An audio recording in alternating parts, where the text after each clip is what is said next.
Hello दोस्तों, आज हम बात करेंगे स्टोमाटाइटिस के बारे में। तो स्टोमाटाइटिस यानी मुंह में छाले हो जाना या अल्सर हो जाना, ये क्यों होता है, इसका कारण क्या है और इसका इलाज क्या है। तो अभी तक आपने हमारे इस चैनल को सब्सक्राइब नहीं किया है तो सब्सक्राइब कर दीजिए दोस्तों। तो चलिए आगे बढ़ते हैं। स्टोमाटाइटिस जो होता है यानी माउथ अल्सर, ये मुंह से संबंधित एक समस्या है जिसमें मुंह में घाव या छाले हो जाते हैं। ये छाले मुंह में कहीं भी हो सकते हैं, जैसे कि होठ, जीभ, गाल के अंदर की तरफ और मसूड़े में हो सकते हैं। तो ये क्यों होते हैं, इनके कारण क्या हैं? आमतौर पर किसी भी मनुष्य के मुंह में बहुत से बैक्टीरिया होते हैं जो कि मुंह की सफाई पर डिपेंड करते हैं। ओरल हाइजीन के अभाव में ये बैक्टीरिया बढ़ जाते हैं, जिसके कारण क्या होता है, स्टोमाटाइटिस हो जाता है। आम भाषा में ओरल म्यूकस मेम्ब्रेन के इन्फ्लेमेशन को स्टोमाटाइटिस कहते हैं। स्टोमाटाइटिस के टाइप्स की बात करें तो ये कितने प्रकार के होते हैं? तो ये कई प्रकार के होते हैं, जिनमें से हम 6 प्रकार के स्टोमाटाइटिस के बारे में जानेंगे।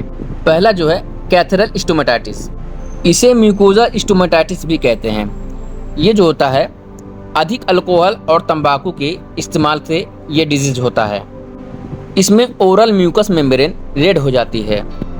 और जो दूसरे टाइप का स्टोमाटाइटिस होता है दोस्तों, उसे बोलते हैं एप्थस स्टोमाटाइटिस। ये कैसे होता है? ये जो है बार बार होने वाली डिजीज है। पेशेंट के मुंह में पेनफुल अल्सर हो जाते हैं और ये जो होता है बच्चों और युवा में अधिक होते हैं। और तीसरे टाइप का जो स्टोमाटाइटिस होता है उसे बोलते हैं माल न्यूट्रिशनल स्टोमाटाइटिस।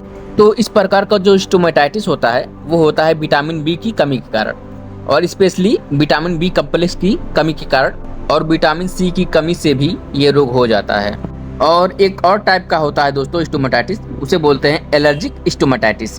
तो ये कैसे होता है? तो ये होता है टूथपेस्ट से। तो टूथपेस्ट में उपस्थित केमिकल और एंटीबायोटिक के सेवन से एलर्जिक होकर ये रोग हो जाता है दोस्तों। एक होता है इन्फेक्टिव स्टोमाटाइटिस। ये जो होता है मुख में म्यूकस मेम्ब्रेन के वास्तविक इन्फेक्शन के द्वारा ये रोग होता है, जिसमें बैक्टीरियल स्टोमाटाइटिस, वायरल स्टोमाटाइटिस और फंगल स्टोमाटाइटिस प्रमुख हैं। और एक होता है कैंडिडियासिस स्टोमाटाइटिस। इसमें जो होता है यह एक प्रकार का फंगस कैंडिडा है जो हमारे मुंह में रहती है, लेकिन ये अधिक हो जाने पर कैंडिडियासिस स्टोमाटाइटिस हो जाता है। ये जो होता है, जो बच्चे बोतल से दूध पीते हैं तो उनको होता है और फिजिकली वीक पेशेंट में पाया जाता है। इसके अलावा कुछ और भी कारण हैं, जैसे कि ह्यूमन बॉडी में विटामिन बी और सी की कमी और वीकनेस, और बहुत गर्म और स्पाइसी भोजन करने से, पेट की गड़बड़ी से भी ये रोग हो जाता है। और ओरल हाइजीन की साफ सफाई पर ध्यान न देने के कारण ये होता है। और ब्लड डिजीज के कारण भी होता है और स्किन डिजीज के कारण भी ये होता है। कभी कभी कड़वी औषधि के सेवन से भी ये रोग हो जाता है। अब बात कर लेते हैं साइन एंड सिम्टम्स के बारे में, कि अगर आपको ये हो जाता है तो उसमें कौन कौन से लक्षण आपको दिखेंगे। तो मुंह के भीतर टंग, ओरल प्लेट और लिप्स पर अल्सर हो जाते हैं, और थ्रोट में भी अल्सर हो जाते हैं, और अफेक्टेड पार्ट पर रेडनेस और इन्फ्लेमेशन यानी सूजन हो जाते हैं, और सेंसिटिविटी होती है, और अधिकांश केस में लिप्स पर स्वेलिंग आ जाती है, और सलाइवा सिक्रेशन होता है यानी लार अधिक बनता है, और जो है अपर सर्वाइकल लिम्स ग्लैंड बढ़ जाते हैं। कुछ भी भोजन पदार्थ खाते वक्त सीवियर पेन होता है। अब बात कर लेते हैं इसमें ट्रीटमेंट क्या दिया जाएगा। तो सभी प्रकार के जो स्टोमाटाइटिस हैं तो सबके इलाज जो होते हैं एक समान है, और सिम्टोमेटिक इसका इलाज किया जाता है। तो इसमें कैप्सूल दिया जाता है बीकोमेक्स फोर्ट, एक कैप्सूल खाना खाने के बाद सुबह शाम 10 दिनों तक। उसके बाद टैबलेट फोलवाइट 5 mg की खाना खाने के बाद सुबह शाम 20 दिनों तक दिया जाता है। उसके अलावा अगर आप चाहें तो इंजेक्शन विटकोफॉल का 2 ml अल्टरनेटिव डेज यानी एक दिन छोड़कर मांसपेशी में 5 दिन तक दिया जाना चाहिए। विटकोफॉल इंजेक्शन देने से पहले एक बात का जरूर आप ध्यान रखिएगा दोस्तों, इंजेक्शन लगाने से पहले AST यानी संवेदनशीलता की जांच कर लेनी चाहिए। इसमें 0.5 ml दवा चमड़ी के ऊपरी भाग में, जिसे सबक्यूटेनियस बोलते हैं, उसमें लगाकर 20 मिनट तक देखना चाहिए कि कोई साइड इफेक्ट तो नहीं है। अगर साइड इफेक्ट नहीं हो तो ही इंजेक्शन विटकोफॉल का उपयोग करना चाहिए। और उसके अलावा आप क्या दे सकते हैं माउथ के अल्सर पे लगाने के लिए, जहाँ पर छाले हुए हैं, अगर दर्द ज़्यादा है तो आप दे सकते हैं ओरासोर जेल, छाले पर लोकली अप्लाई करें तो इससे दर्द में तुरंत आराम मिल जाती है। अगर एनारोबिक ऑर्गेनिज्म की वजह से आपको माउथ में अल्सर हुआ है तो उसको कम करने के लिए आप मेट्रोजील डीजी जेल को लोकली अप्लाई करना चाहिए जहाँ पर छाले हुए हैं। अगर एनीमिया की वजह से या फिर माल न्यूट्रिशन स्टोमेटाइटिस के कारण आपको जो है माउथ में अल्सर हुआ है तो उसको ठीक करने के लिए आप कैप्सूल फीफोल जेड रोजाना 1 कैप्सूल 20 से 30 दिनों तक देना चाहिए। और अगर किसी टूथपेस्ट या फिर मेडिसिन से एलर्जिक हो तो उन्हें तुरंत बंद कर देना चाहिए।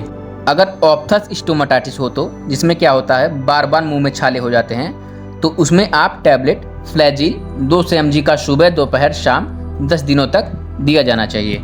और अगर कैंडिडियासिस स्टोमेटाइटिस हो तो जिसमें क्या होता है मुंह में फंगल इन्फेक्शन की वजह से छाले हो जाते हैं तो उसमें आप दे सकते हैं निस्टैटिन सॉल्यूशन लोकली अप्लाई करने के लिए। और उसके अलावा आप दे सकते हैं टैबलेट फंजीसाइड कीटाकोनोजोल होता है उसमें 200 mg सुबह शाम 15 दिनों तक देनी चाहिए। एक बात हमेशा याद रखिएगा दोस्तों, अगर आपको ये हो जाता है तो आपको अल्कोहल नहीं लेना है, तंबाकू भी नहीं लेना है, ना गुटखा ना पान ना सिगरेट, कुछ भी नहीं लेना है आपको। और चिल्लीज नहीं खाना है यानी मिर्चा नहीं लेना है। और मसालेदार कोई भी चीज़ आपको नहीं लेना है। ना ही आपको कोई गर्म चीज़ पीना है और ना ही खाना है। So take soft and bland diet. तो आप हल्का फुल्का भोजन लीजिए और ग्रीन वेजिटेबल का ज़्यादा इस्तेमाल करिए। ज़्यादातर फाइबर वाला ही भोजन आप इस्तेमाल करें। अगर ओरल सबम्यूकस फाइब्रोसिस यानी कि श्लेष्मा झिल्ली के नीचे उत्तकों की मोटी परत का पर्दा यानी सूजन हो तो उसमें आप कैप्सूल बीकोमैक्स फोर्ट दे सकते हैं। और टैबलेट फॉल वाइट 5 mg की दोनों गोली रोजाना एक साथ पूरे 1 महीने तक देनी चाहिए। यानी ब्यूकोमैक्स फोर्ट और फॉल वाइट को दोनों साथ में देनी चाहिए। और साथ में टैबलेट ओमनाकॉर्टिल 5 mg रोजाना 1 गोली 20 दिनों तक देनी चाहिए, जिससे क्या होगा आपको जल्दी रिकवरी मिलेगी। अगर इन सब दवाओं से भी आपका अल्सर ठीक ना हो तो उसके लिए आप इंजेक्शन हाईलेज 1500 यूनिट दोनों को अफेक्टेड प्लेस पर जहाँ पर छाले हुए हैं वहाँ पर डायरेक्ट हफ्ते में 1 बार लगाना चाहिए। तो ये हो गए स्टोमेटाइटिस के फुल ट्रीटमेंट।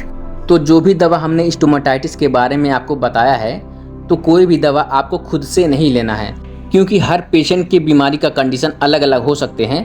अगर आप खुद से कोई भी दवा लेंगे तो गंभीर साइड इफेक्ट हो सकता है दोस्तों। तो प्लीज़ आप डॉक्टर के सलाह से ही आप कोई भी मेडिसिन इस्तेमाल करें। तो हमने आपको स्टोमेटाइटिस के बारे में फुल जानकारी दे दी है दोस्तों, और बहुत ही आसान तरीके से आपको समझाने की कोशिश की है। तो अगर आपको इस वीडियो में समझ में आया होगा तो कमेंट करके ज़रूर बताइएगा दोस्तों। अगर ना समझ में आया होगा दोस्तों तो कमेंट करके ज़रूर बताइएगा, मैं और अच्छे तरीके से आपको समझाने की कोशिश करूँगा दोस्तों। तो अभी तक आपने हमारे इस चैनल को सब्सक्राइब नहीं किया है तो प्लीज़ सब्सक्राइब कर दीजिए और अपने दोस्तों में भी शेयर कर दीजिए। तो मिलते हैं नेक्स्ट वीडियो में।